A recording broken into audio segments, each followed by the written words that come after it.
Are you an HR department of one, trying to figure out how to balance task and strategy while keeping up with changes in regulatory compliance?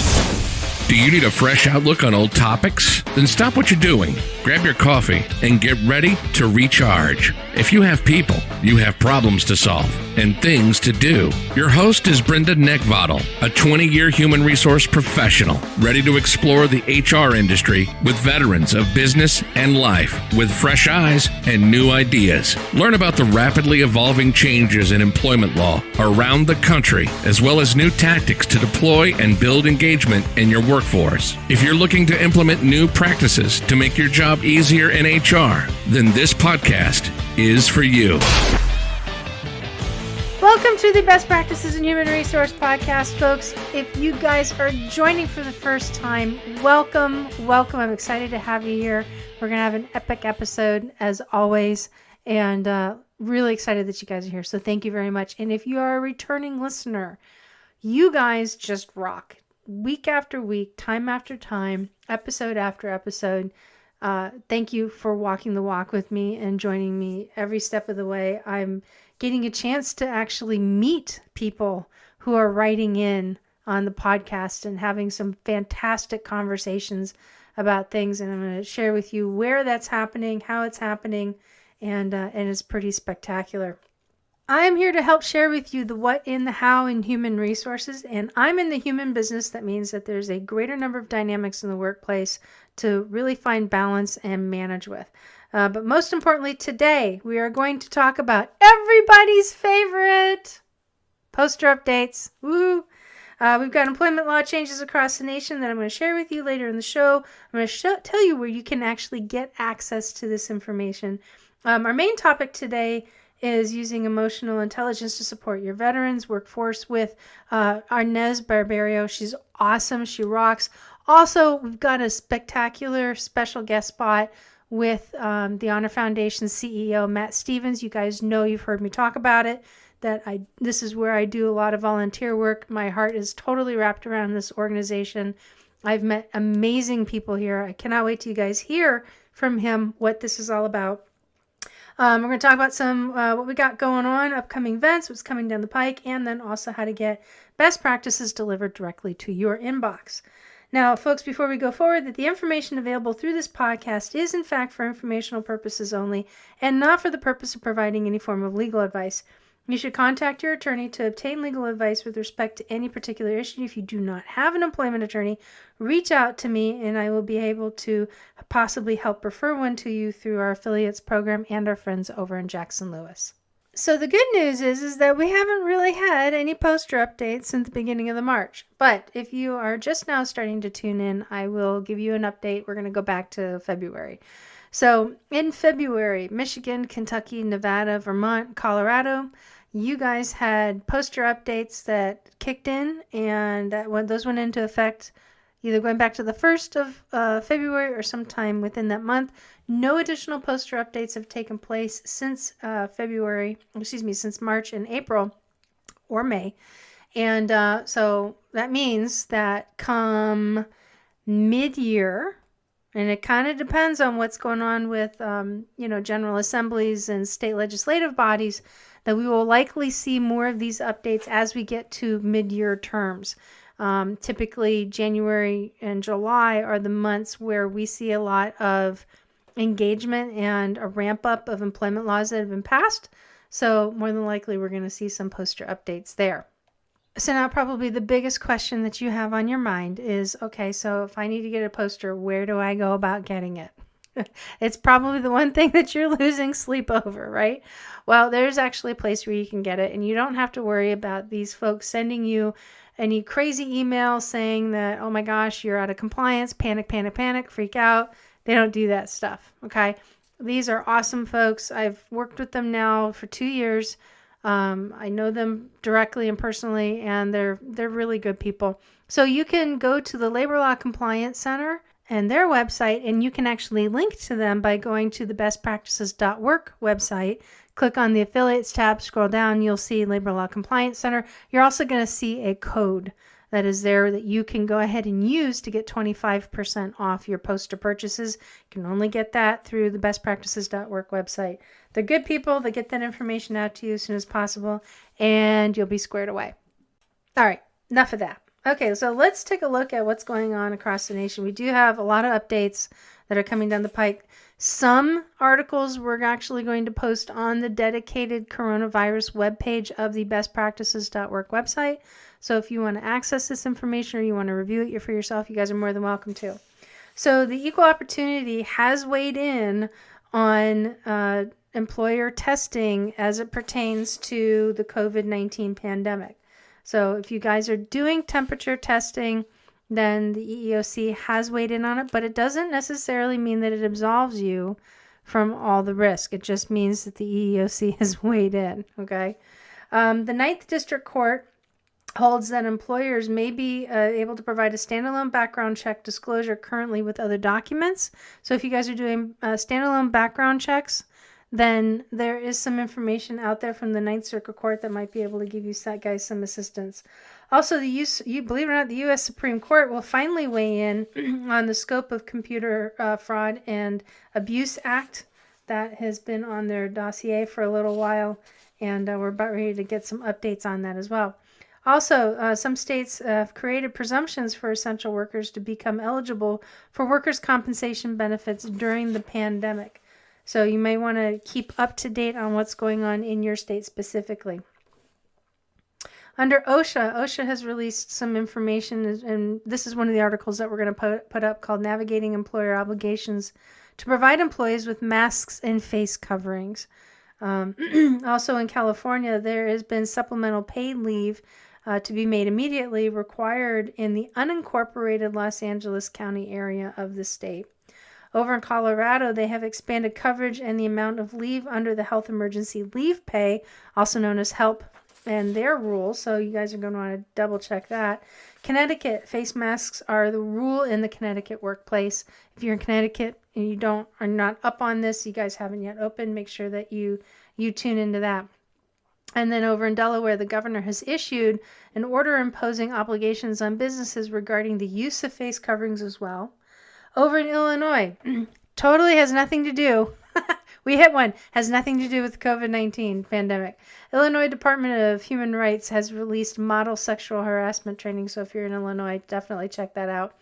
And then we're back to the coronavirus again. So Illinois workers now has compensation rules update. So workers' comp update rules have been put into place in Illinois.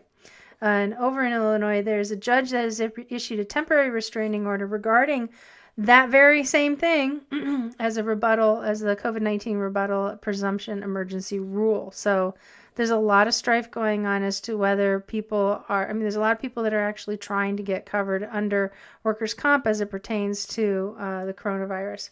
Also, Kentucky has launched a Healthy at Work plan for reopening the economy safely, as with a lot of other states. And over in New Jersey, the governor has signed a bill requiring the Title 26 hospitals to report demographic data on the coronavirus as well. Over in Pennsylvania, the Pennsylvania Supreme Court narrows independent contractor tests under the state unemployment law. In Virginia, we've seen a shift as well, that we have actually enacted a work sharing program. And then also the Virginia minimum wage increase took effect on May 1st. So you guys are definitely going to want to check that out. And that's what we got for news around the country. Everybody, I've got somebody a little extra special. Well, not a little, he's extra special as it is, visiting with us today. And you guys have heard me talking about the Honor Foundation quite a bit. And it is my privilege and my honor to have the CEO of the Honor Foundation, Matt Stevens, with us. Hi. How you doing, Brenda? I'm awesome. How are you? Phenomenal. You Thanks for having me. climbing the walls from staying at home so much? I know I am. 100%. You know it. I know. This is cutting into my hugging time at the Honor Foundation, as I am the biggest hugger, as you know. He is. That's true, everybody. Oh my gosh. So everybody's been hearing me talk about the Honor Foundation over, if anybody's been listening for a long time, they do know that I do work here. You and I met. You were a graduate of the very first course on the East Coast when it came out. That is true. Yeah, I was lucky enough to attend the inaugural East Coast cohort. That's right. And if I remember correctly, you retired 23 years or 26 years?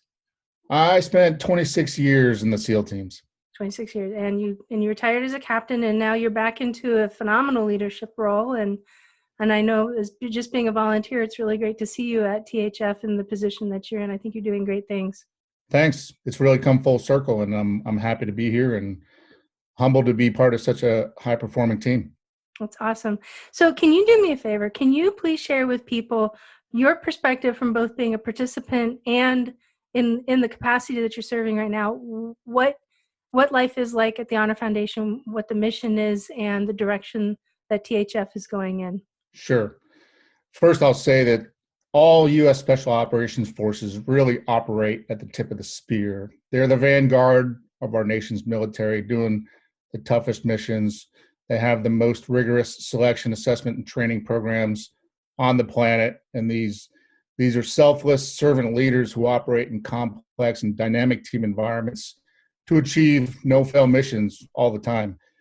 Whether you're a SEAL, a Green Beret, a Marine Raider, Army Ranger, Air Force Special Ops, PJ, or Combat Controller, that's synonymous with the identity of somebody in those communities.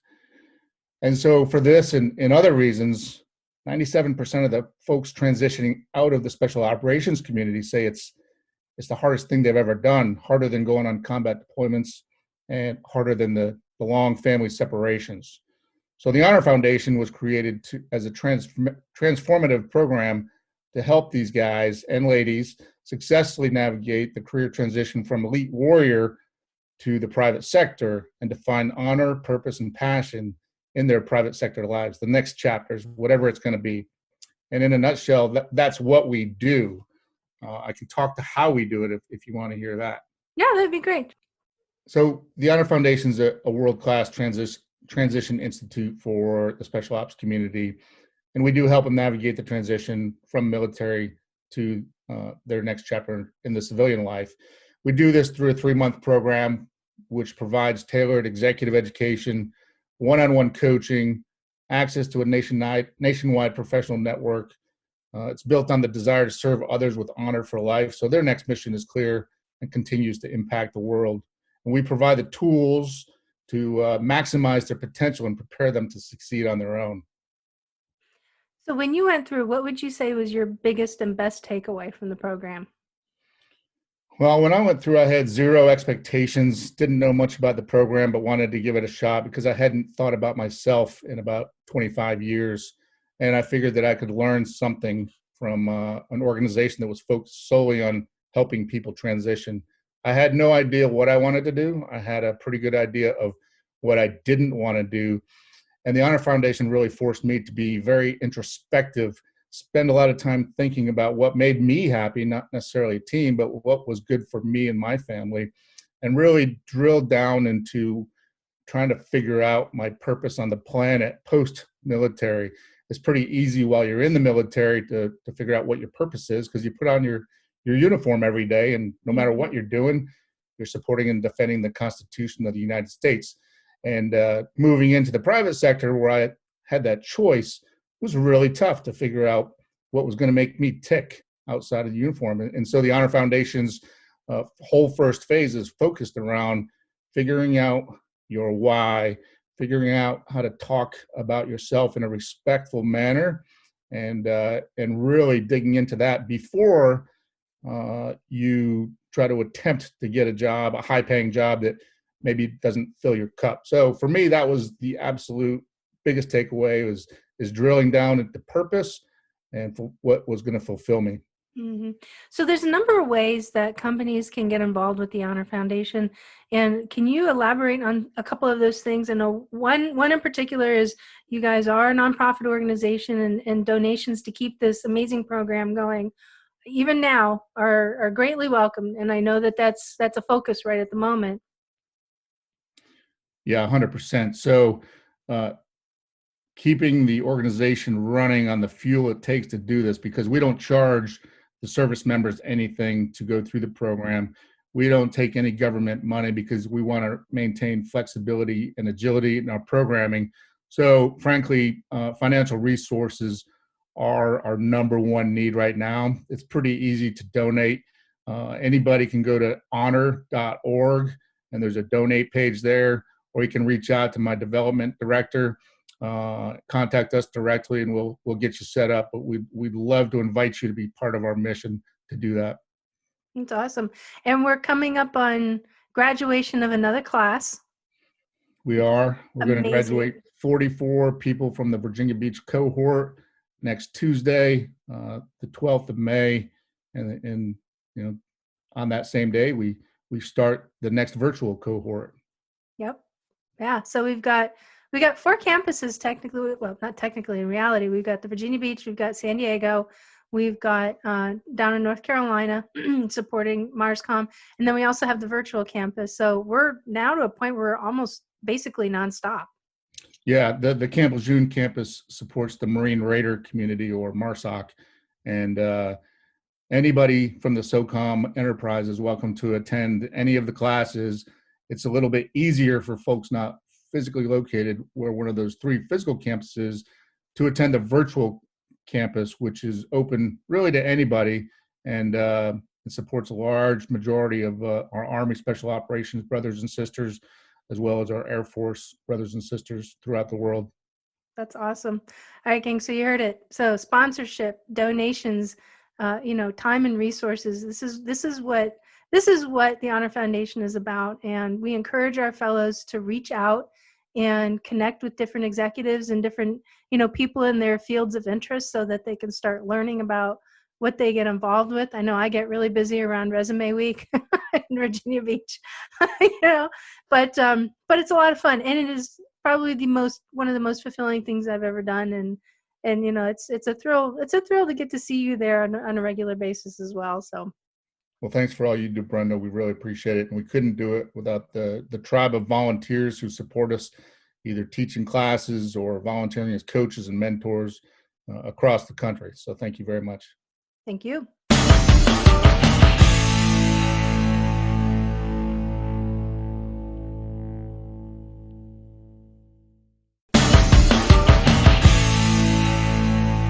It's hard to believe that it's May already. It's the first week of May, and I can't believe it. It's awesome. I love this time of year. But what I really have an appreciation for around this time of the year is that May 16th is Armed Services Day here in the United States, and it's where we honor those that are currently serving in our armed forces. And as you've been following along, you know that I'm heavily involved in the veteran community, specifically with Naval Special Warfare, and it holds a real deep, dear position in my heart. And giving back to those that have taken time away as part of their career from their families to stand the line and protect our country and protect our well-being, plus the well-being of other people that are innocent and those that are unable to fend for themselves, in my opinion, it's just an amazing thing. And I completely appreciate everything that our current and past armed services and servicemen and women have done. So with that being said, for the month of May, we're going to be really talking a lot about discussions around how to support veteran workforce, we're going to have a little bit later on in the month have Janie Livesay from the Honor Foundation come on. She and I talk about how to hire an elite warrior. We're going to have, a spouse come on talking about how employers can best support any family members or spouses while their spouse is currently on deployment. And then we are also going to have a business owner who is solely dedicated to hiring veterans. So we've got some really great veteran content for you guys to take away.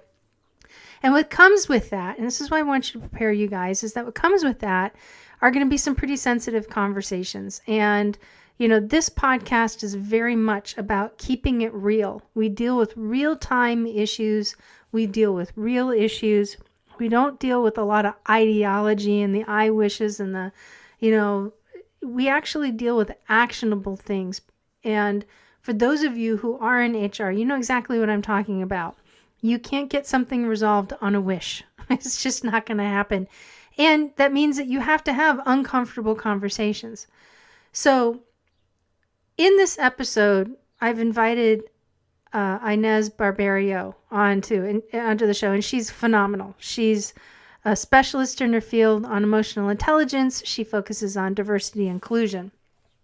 And for those of you who have been following along on the podcast throughout the series, know that I don't really talk a lot about what other people talk about. I mean, yeah, we do cross topics and whatnot, but, I talk about things that I see happening out in the HR field. I talk about things that HR practitioners bring up.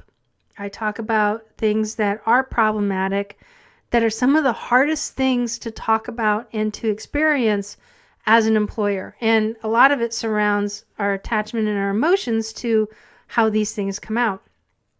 So today's episode, I want to make sure that I frame this appropriately. Bear in mind that, I have consulted now to nearly 500 businesses, and I've talked to a ton of leaders. I've seen a lot of things done a lot of different ways. And I've heard some of the most amazing, brilliant conversations, and I've heard conversations that parallel at the opposite end of that specter, where I literally have to look at somebody and go, did that really just come out of your mouth? Seriously. And that's part of life. That's part of working with people, and that's part of being around others that have a different worldview. They come from different places. They have different beliefs. They have different value structures. And so in the context of my conversation with Inez, I'm bringing up a subject today that is something that people don't like to talk about. And I've seen it firsthand in my career.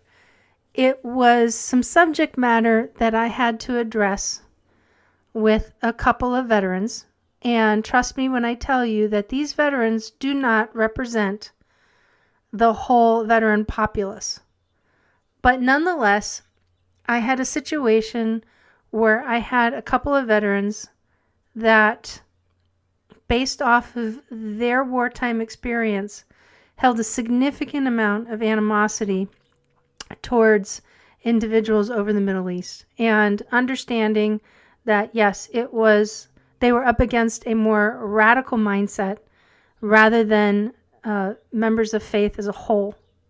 I can tell you that our discussions were based around corrective measures.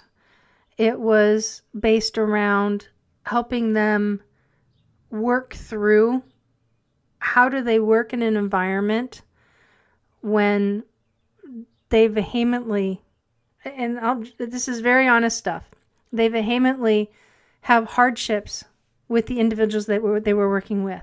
And I know I'm skirting around words here, and I apologize, but this is a sensitive situation, and I have to be careful because I can't give out a lot of details. But at the end of the day, we had 3 veterans that really had a hard time working with individuals of foreign nationalities, all of them from the Middle East, and they had limiting beliefs, but it was limiting beliefs based off of what they had seen overseas for their period of time. And it was difficult. It was a very difficult situation to be in. But I want to reiterate that when you're listening to this today, this whole episode is about using emotional intelligence to support your veterans in the workplace. This episode is not this little episode, not episode in the show, but the episode that I'm referring to, of where we had to sit down and had some, hardcore conversations with individuals, doesn't represent all veterans. It absolutely does not represent all veterans. But there are some levels of animosity that exist within veterans who have seen wartime action. And if they haven't resolved that, it can carry over into the workplace. And in the instance that I had to deal with, that's exactly what happened. And it was hard, and it was difficult, and it was extremely uncomfortable. I mean, none of us involved in this were comfortable about anything. And it brought up a lot of questions. But nonetheless, we did wind up coming to an amicable resolution. The individuals in question, after a lot of hard work, did actually drop their points of view because they were able to take time to actually get to know the individuals. And they certainly recognized, I think one of them had recognized that, he really was not acting in the best interest of, being a good citizen and being a good employee.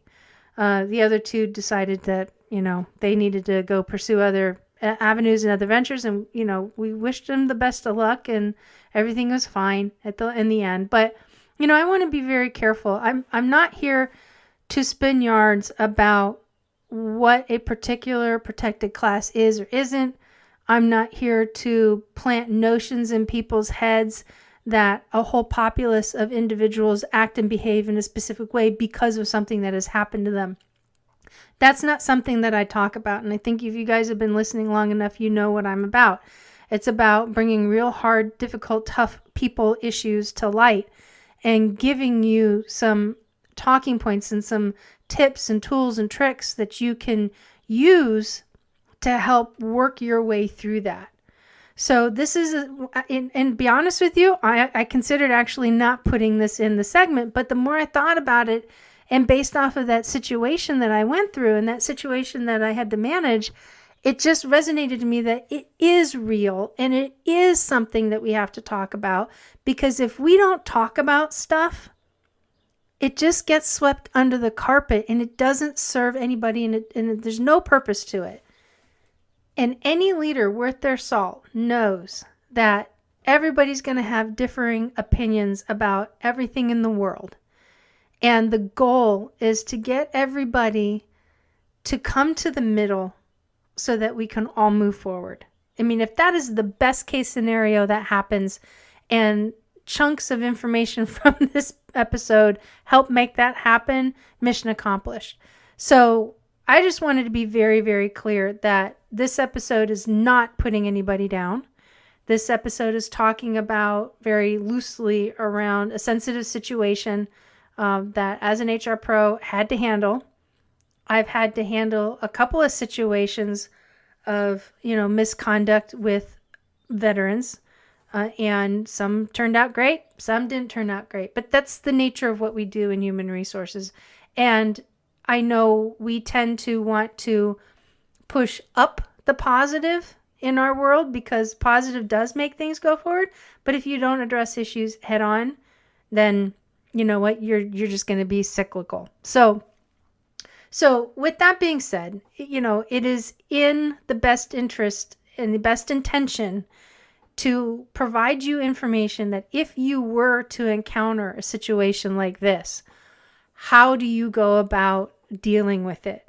Because it could happen. I'm not saying it will for sure, but it could. And it's not just those who have currently served.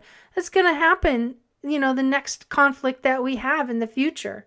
Biases come up. That's half of what we deal with in HR and leadership is biases. And it doesn't have to be based off of, any of the protected classes. Biases just are based off of how we think things should be. And sometimes there are biases that are your grundle and you have to go up against. And sometimes your biases are just very small and you can step right over them. So anyway, so this is my interview with Inez, and thank you for listening to that. But I just wanted to make it very, very clear with the intention of that conversation coming up that you guys are going to be listening to. It's hard, it's raw, it's candid, it's real, and hopefully it will help you guys through if you are faced with something like that. Okay, gang. You notice I always seem to start these segments off with okay, folks, and okay, gang. I guess that's my thing. Anyway, so we've got Inez Barberio on the line, who is an awesome lady. We are co-speakers over at the Eagle Rise Speakers Bureau. We actually really don't know each other at all, but we recently did an online summit together, and we've honestly been laughing ever since we got on the phone this morning. So she's a good lady, and she is a specialist in emotional intelligence. And as we are really kicking off the month of May as a focus to armed services And I thought it'd be really awesome to have Inez kind of talk about emotional intelligence as it pertains to working with employees. So welcome. Thank you, Brenda. Nice to be on here with you. Yeah, absolutely. Well, we're not doing it. We're not under a time crunch like we were. Right. I don't have my timer set on my phone for 20 minutes. I know two people who are known to talk, and we're not on a time restriction. This is great. So we were kind of talking about, emotional intelligence as it pertains to working with veterans in the workplace, and not that, veterans have, higher needs than anybody else, but they certainly come from a different background. And I mean, just in general, you have to utilize emotional intelligence as it pertains to working with your employees day in and day out. So before we get down that road and we go down that rabbit hole, can you kind of share with folks, you have a neat background story about how you got started on this. And I loved listening to it, and I would love it if you would share it with everybody.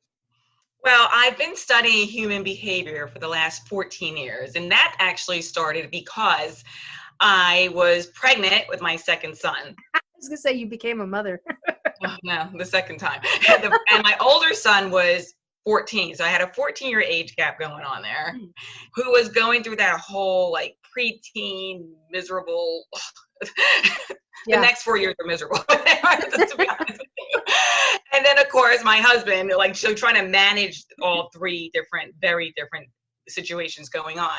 So I was working on my master's at the time in education, and I started taking child psychology. And that's when I got really just like, oh my God, this is amazing. Like, these are the skill sets, these are the tools that I can use to try and manage all these different personalities and situations going on at the time.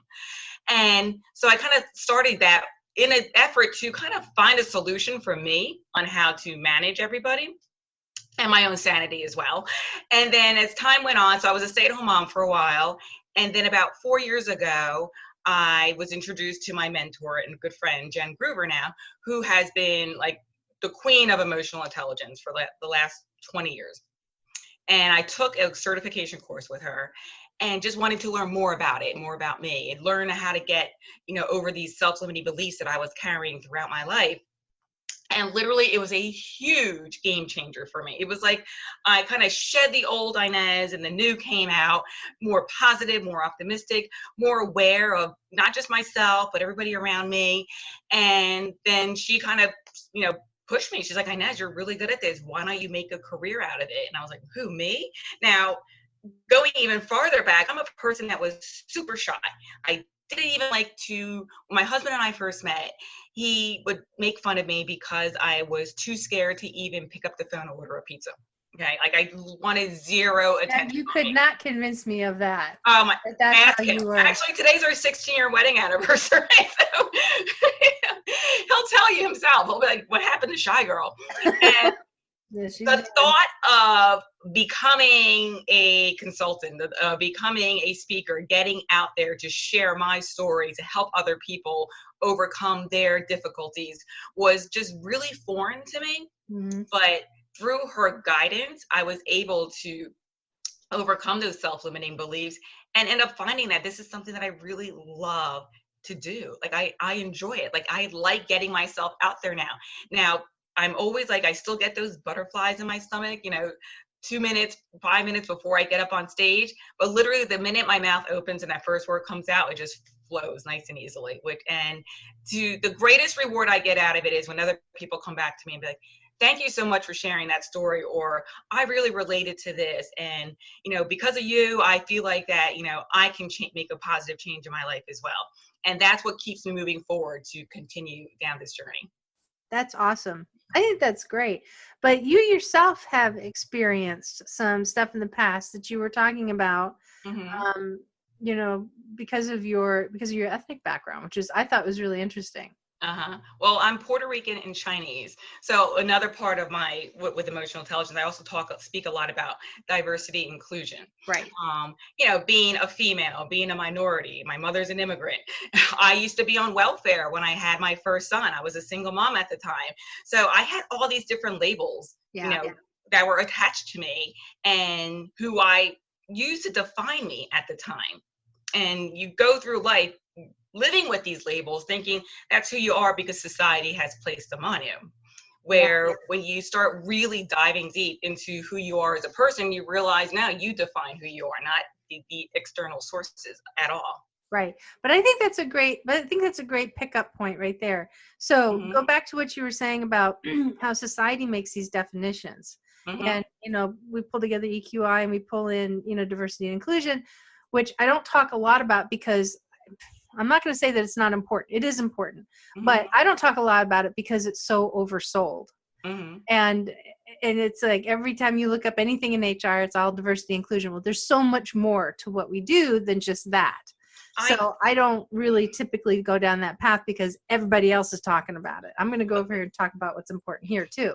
Right. But I kind of feel too, for many years, the path that a lot of businesses took with HR was a very just kind of like a blanket statement. Like, all right, everybody needs to get along. Everybody needs to learn how to work together. Right. Where they're not going to, after really diving deeper into the individual, we don't all have the same beliefs. We all have different experiences. We all have these biases. Like, listen, we all have biases. Please don't think you don't. We do, because we're born with them. We grew up with them based on our parents, our teachers, our environment, whatever it may be. It's okay.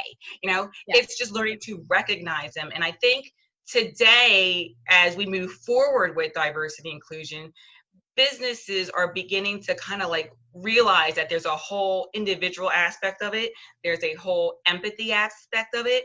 I see like a lot of the big fashion houses suddenly the last couple of years have all these big diversity inclusion initiatives, okay? Because they were caught doing things that, right? It's like everybody always wants to fix it after the fact, right? They want to like dump millions, actually billions of dollars into these programs throughout the country to fix it after the fact, where it was like, you know what, you can avoid all of that and save a hell of a lot of money if you learn to develop a strong foundation of emotional intelligence now as yourself as a leader, and then will trickle down to the rest of your staff. Yeah, it's if you incorporate it as part of your culture, and that's I quote unquote grew up in, from an HR sprout into someone more tenured, a full plant, right? But that was always part of everything. It wasn't just how do you deal with difficult people decisions, what this law means, what that law means. I mean, really, it was a huge part of our everyday, was really taking into account that everybody has a unique worldview. And, veterans are no different than that. And, really, if you think about a veteran is very interesting in how they come into their, career, their post-military career. They come from their original worldview, however it was that they were brought up. They were born of the North, South, East, West, Middle Earth, whatever, right? Middle America. And, even within the U.S., we have our own individual cultures. I grew up in Pennsylvania, and I live now below the Mason-Dixon line, two very different cultures, right?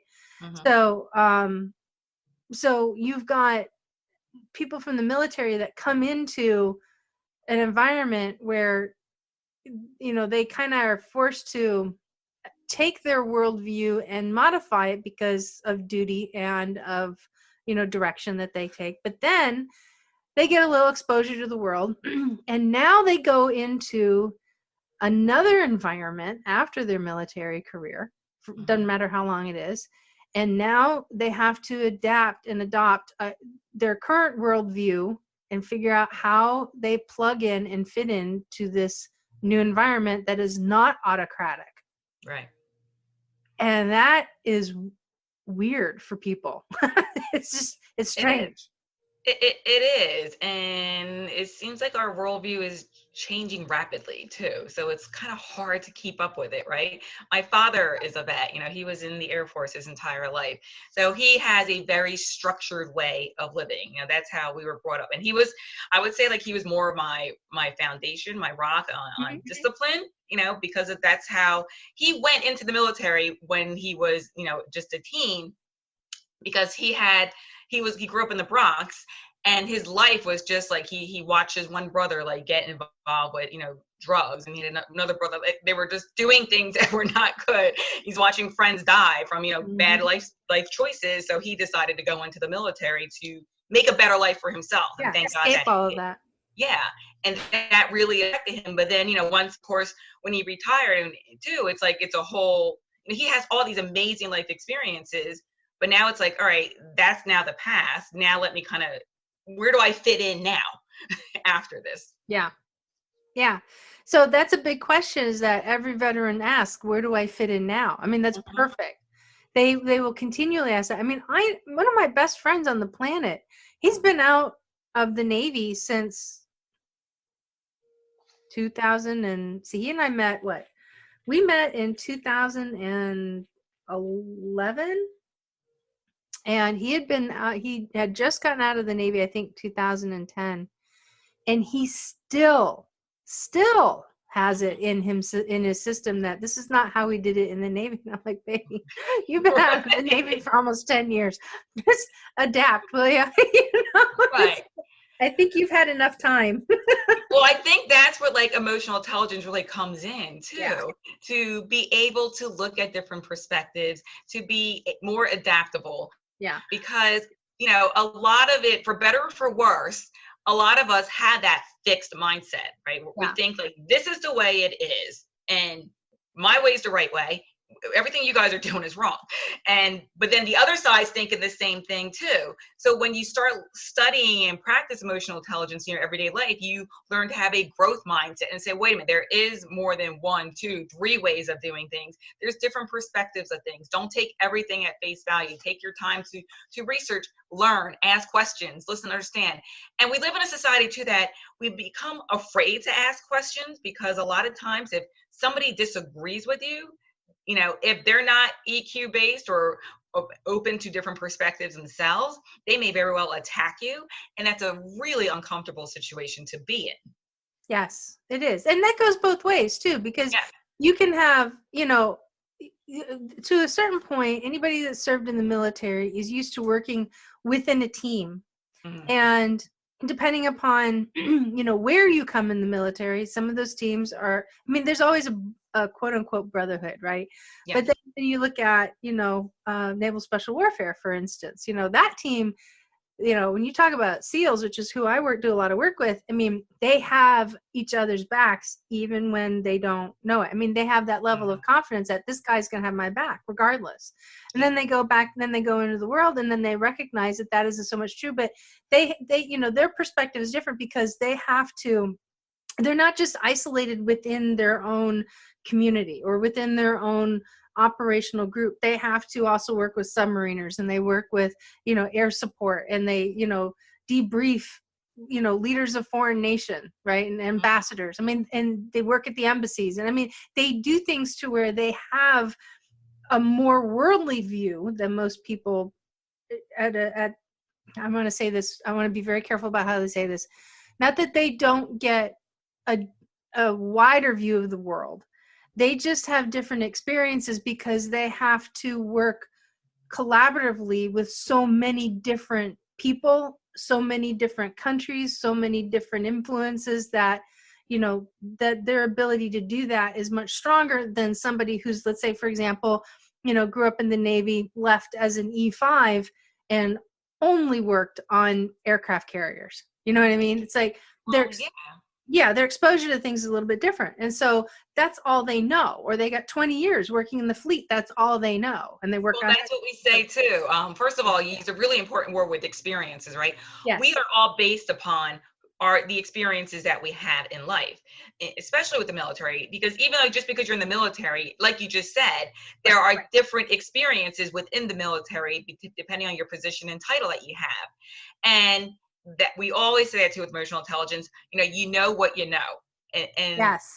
And that's it. Like we forget that sometimes, because a lot of times we have expectations of other people or assumptions that, well, why don't you know that? Don't you know that? Everybody knows that.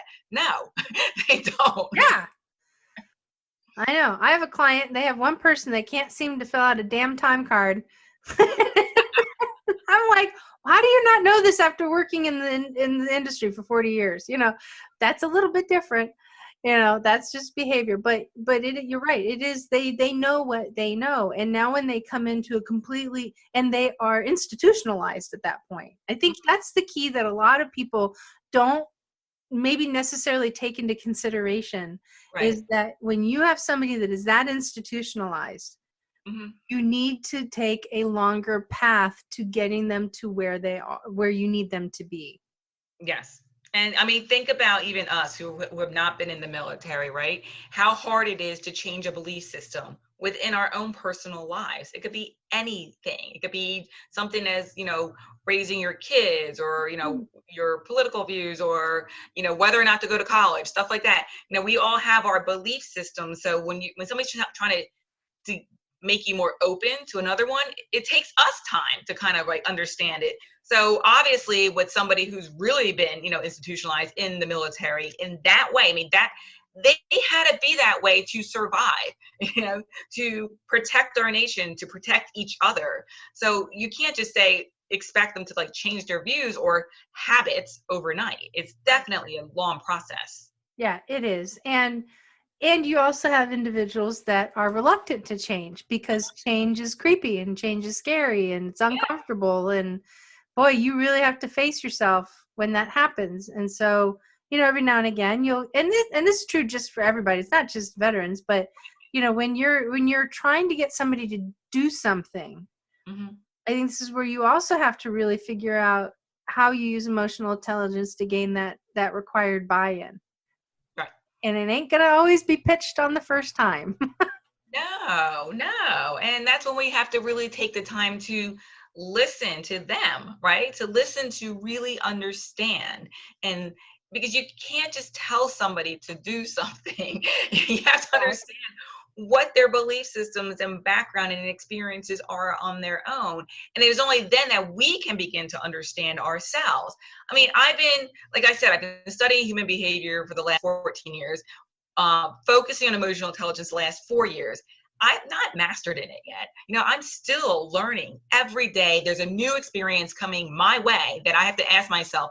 I actually welcome it now. I kind of look at it as a test for me. I'm like, ooh, okay, how am I going to manage this situation? And it's kind of like, that's how I think it in my head, to keep myself from getting triggered or upset with somebody who comes at me or has a different viewpoint than me. Rather, I'm like, okay, what can I learn from this? Let me take the time.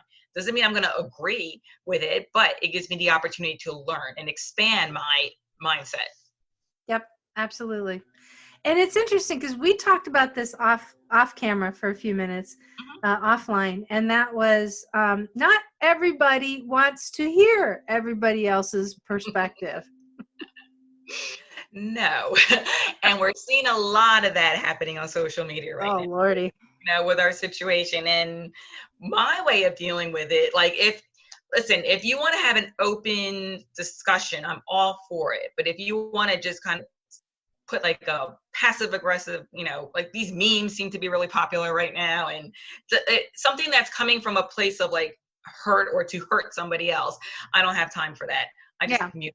I just mute. But if you're open to say, hey, listen, what, this is what I believe, and I believe strongly in this, but I'm willing to listen to you and understand why you believe, sure, let's have a discussion. But unfortunately, we're in this culture where a lot of people want to be right. They're right fighters, where it's like, no, like they don't want to hear anything that you have to say. And what's important to realize is that we can't change anybody. We can't. We can only learn how to respond ourselves in a healthy manner. And sometimes you just have to accept that, this person's going to believe this, and they're not open to other people's perspectives, and just accept it and be, because when we set expectations on other people, that's where we're going to fail right away. No, I totally agree. And we fail also when we set unrealistic expectations of ourselves. Yeah, absolutely. We are our own worst enemy, right? The negative talk that we give ourselves. I mean, I catch myself doing it all the time. Sometimes I'll be working on a project and I'm like, but this person, like you kind of naturally like start like comparing yourselves to other people more successful than you or have it more together than you. And I had to stop myself, say, no, this is my story, that's her story, you know, and people have responded to my story and, you know, go from there. Yeah, no, I hear you. And I think there's something else too that we can tie in some of the diversity and inclusion here, but this is a really compelling train of thought to go down, and hoping it won't come back and bite me, but it is a real thing. And, you know, I'm all about talking about keeping it real and, you know, being the candor. But here's the thing, so we have a very diverse country. Very, very diverse. I mean, there's very few cultures that we don't have mixed in, and, you know, people of backgrounds and whatnot. I mean, now I got like 11 nationalities, and there's the air blower. I don't know if you can hear that or not, but apparently the long guys are here now. So yeah, so they get to be extra special guests. Anyway, but you've got veterans that have been, you know, part of Gulf War I, Gulf War II. And if we take a step back and we go back to what diversity was back after, you know, the close of World War II, if you were to ask somebody, you know, how diverse their workforce was, they'd turn around and say, yeah, we got a guy from the Army, we got a guy from the Navy, we got a guy who's a Marine over there, and we got a guy who worked in the Air Force, right? That was diversity back then. And I remember that kind of mindset when I was a kid back in the 70s. You know, I grew up in a post-Korean War blue-collar town. And that's what it was. But now we've got veterans who are coming out of service and coming into companies with individuals of faith that they were up against. So, and I'll be very specific. And, you know, you have veterans that have been part of Gulf War I, Gulf War II, the continuous fight against terrorism. And now they're in a workforce where you do have American citizen Muslims working. And, you know, it's no different than the vets from World War II that had animosity against those of Japanese descent. Yeah. And that's really hard. And you know what, even though here on our plane, since we haven't had to deal with that, I mean, as individuals, I haven't gone to war, right? But as an HR pro, that's something that I keep in mind, is that even though we're here to continually nurture and usher in diversity and inclusion, you're still going to run into situations where not everybody is going to have a level of appreciation for everybody else because of their biases. And that's something that you just have to work through. Yeah. I mean, that's absolutely, that's going to happen, you know, whether or not you're in the military or not. I mean, that's just part of life, because again, you know, they are based on their own experiences. I mean, they were fighting for us, right? Against what, you know, what they thought was wrong. And that goes back down to that individualism of learning to really understand. So we understand, right? Like you're saying, they have these biases because of X, Y, Z, you know, because of the war, because of this.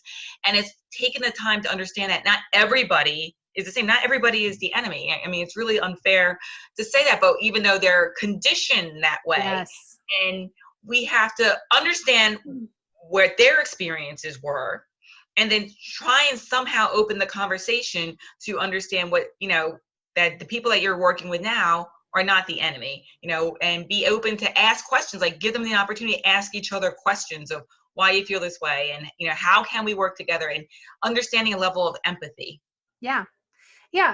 So right before 9/11, you know, I worked with a gentleman who was of Muslim descent. He was from the Middle East, and he was the funniest daggone guy you could ever meet. I mean, he was hilarious. That guy was a hot mess, and he knew it. And everybody, and people liked him, but it took a while for people to get to know him.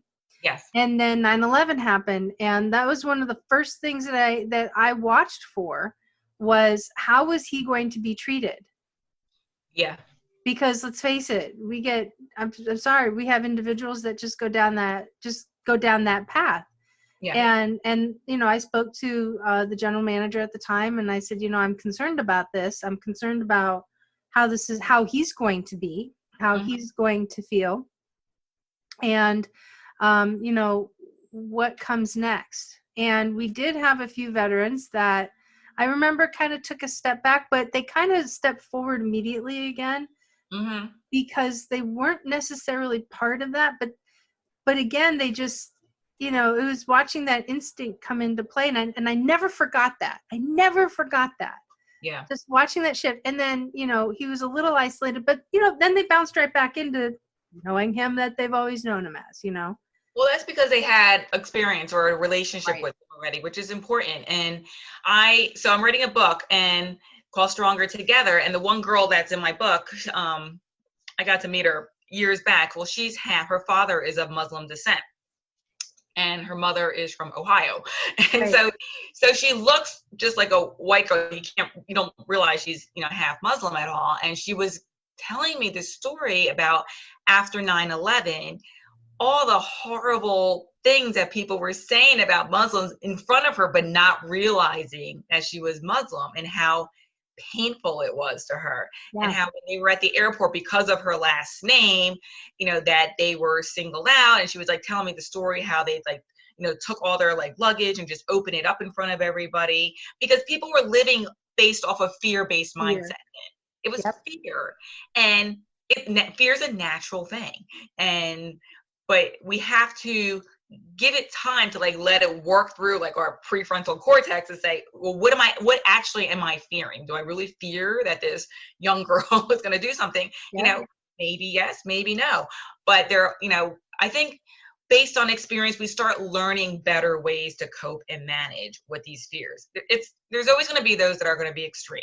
That's just the way life is. Yeah.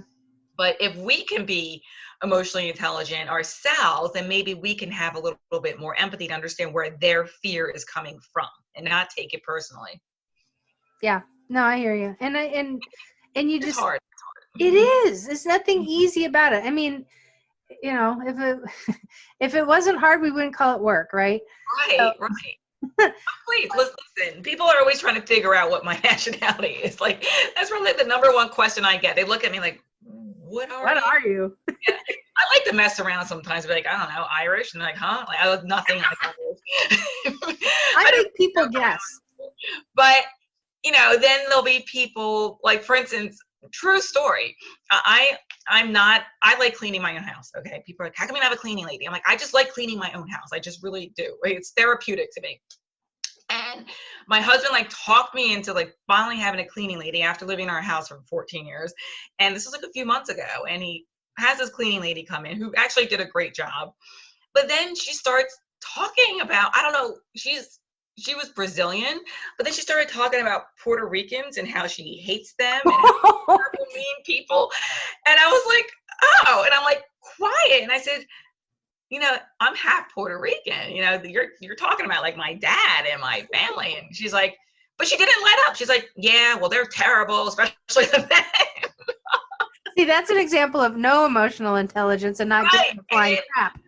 I was nice about it. I was like, all right, you know what? And then then I understood where it came from, because apparently she had an ex-boyfriend who was Puerto Rican and he was abusive towards her. So she just kind of put everybody together in that one, container there. So while I understood where her, feelings were coming from, I personally just was like, I don't know. First of all, I didn't want a cleaning lady anyway, so it was a good excuse for me to fire her. Well, it worked out in your favor there. Then you went back to cleaning your house. I like cleaning my own house, thank you. But if you need to be careful of, what you're just blurting out in the world, because you're gonna be, what if I really took offense and just started an argument with her, which some people would. So, and it's happened to me on multiple occasions. I guess maybe people don't really see the Puerto Rican side of me. I've had people tell me to my face, oh my God, they're just so lazy, those workers. And they'll go on and on and on. And in the one conversation, the woman looks at me, she goes, by the way, she's like, what nationality are you? And I just loved answering. I just had a big smile on my face. I said, well, as a matter of fact, I'm Puerto Rican. And her face just dropped. Yeah, mortified. But I don't take it personally anymore. I just know that people they experience based on what they know. Mm-hmm. Yeah, exactly. I make people guess. When they start, the first thing they say, well, you must be Italian because you're dark haired. I'm like, nope. And I don't let them off the hook. And so I've got 11 of them. So Trust me. If you can figure out half of it, you're on a good path. Yeah, you're on a good path. But so before we had started today, and then this will kind of be our last thing because I know you gotta fly. But I love the title of the book because the title of the book was so great. I mean, it's so pertinent to everything that we're talking about. Mm-hmm. But EQI is also about allowing people permission to feel. Yes. As the name of that book is, right? Yep. Mm-hmm. Not trying to control how people feel or how you think they should feel about something, is really being that respectful towards somebody on how they feel, but yet figuring out how to work with them despite how they feel. Yeah, I mean, this continues today, even at home. Like, there's so many of us in lockdown now with the coronavirus. And, my son, for instance, he's 14 and he's saying he's bored. Okay. He's been out of school for 6 weeks. And he's like, Mom, I'm bored. And like initial gut reaction would be like, what do you mean you're bored? You should be grateful. We have this home, we have food. There's so many other people have it worse than us. But then when you think about it, it's like, no, he hasn't been with his friends. He's been out of his routine. He's not with his sports. He has no physical social engagement with anybody other than us. Of course he's bored. It's okay. Yeah. So it's like allowing him to feel what he's feeling, allowing people to feel their pain, their anxiety, but we want to be able to voice it, but not we don't want it to take over our lives. Right. Exactly. Mm-hmm. Well, this has been great. So so if people want to find you, how can they find you? Best way is my website, which is www.inezbarberio.com, which is just my name. That's awesome. And then do you have social media or? Yes. Instagram at INEZNYC. I have a Twitter account with the same handle, but I kind of stay off of Twitter.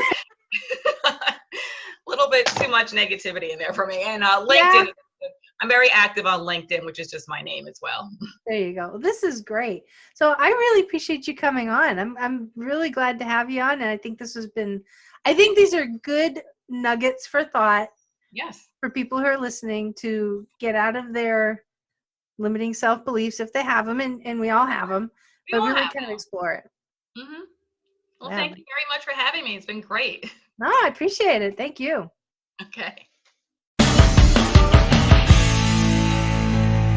If you're like me, you are probably sitting here wondering, are they going to move forward with the SHRM conference or not, which is our national convention for the Society of Human Resource Management. It's a fun time. I absolutely love going. I've gone to several. I don't anticipate stopping anytime soon. It's where I get my moment to get recharged. I meet fantastic people. I see great speakers, and it's just a really great time. So right now, that determination is on hold.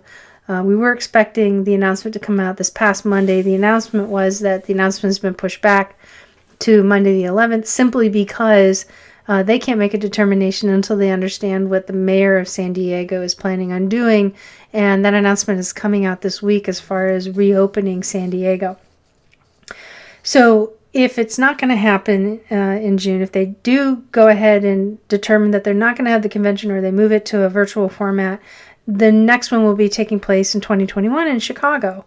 And so we're just going to have to wait and see. But in the meantime, if you've never attended a SHRM conference or you want to learn how to make the most of upcoming events, I have launched a new free course on the HR University called Making the Most of Your SHRM Convention, and it includes a free downloadable checklist to really help you get prepared for this. So you guys are welcome to go ahead and jump on, grab it.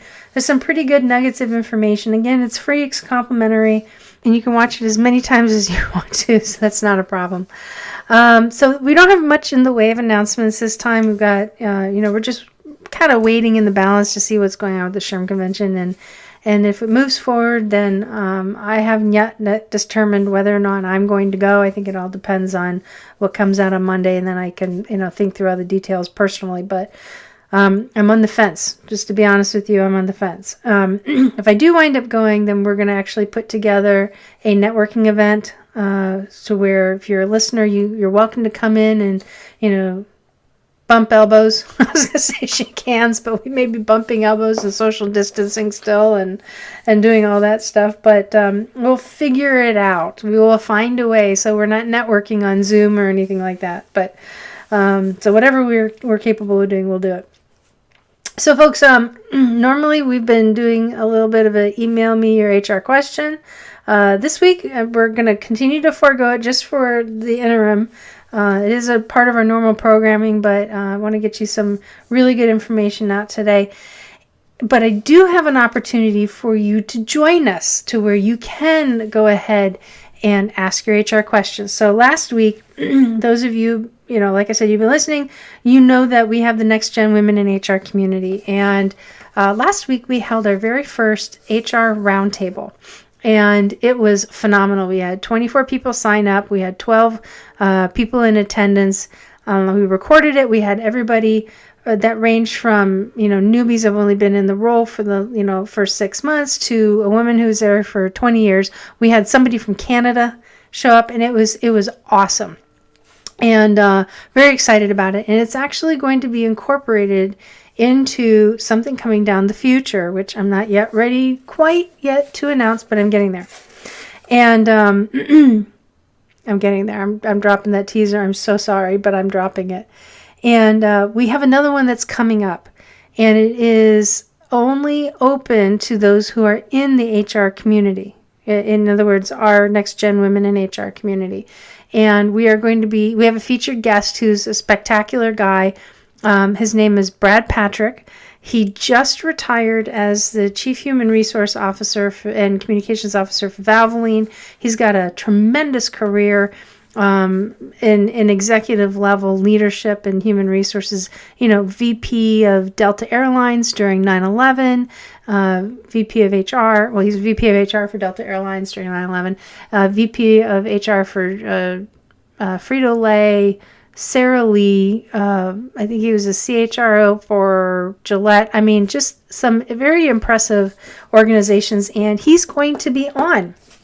He's a neat guy. He's one of my mentors. And I just cannot wait for that. So if you guys want to be part of that, by all means, come on over to the Next Gen Women in HR community on our Facebook group. If you're feeling like me and you just cannot sit through another webinar and you're desiring that real connection, I mean like real conversation in real time with real people, that is what's happening. We're rolling with these HR roundtables. Okay, so I told you I was going to not tell you, but I'm going to tell you that we are going to continue with the HR roundtables. They're going to launch in June, and I'm going to share with you exactly how that's going to happen. But if you want to jump in on this one, it's going to be over in the Next Gen Women in HR community. Just check out our events page on the Facebook site, and I'm going to start announcing this throughout the month and in our email through and as well as the Facebook community. So if you'd like to get in on the know and kind of get that early bird announcement, please sign up on my email list, and you'll have that opportunity to join us for an amazing event towards the end of May. But you have to get the information out of the site because it's just not an open thing. It is definitely part of the community. But you know what? All of this right now is what we really, really need, is to stop absorbing information and start talking and start re-engaging and getting back into this connection. And the Next Gen Women in HR Facebook group really is that awesome place to start. And the member site is only going to get better. And it's actually starting. The monthly cost is still going to cost you less than 3 cups of coffee a week, but we're going to change things. We're going to change it from having 2 levels within the membership site to, breakthrough in the enterprise.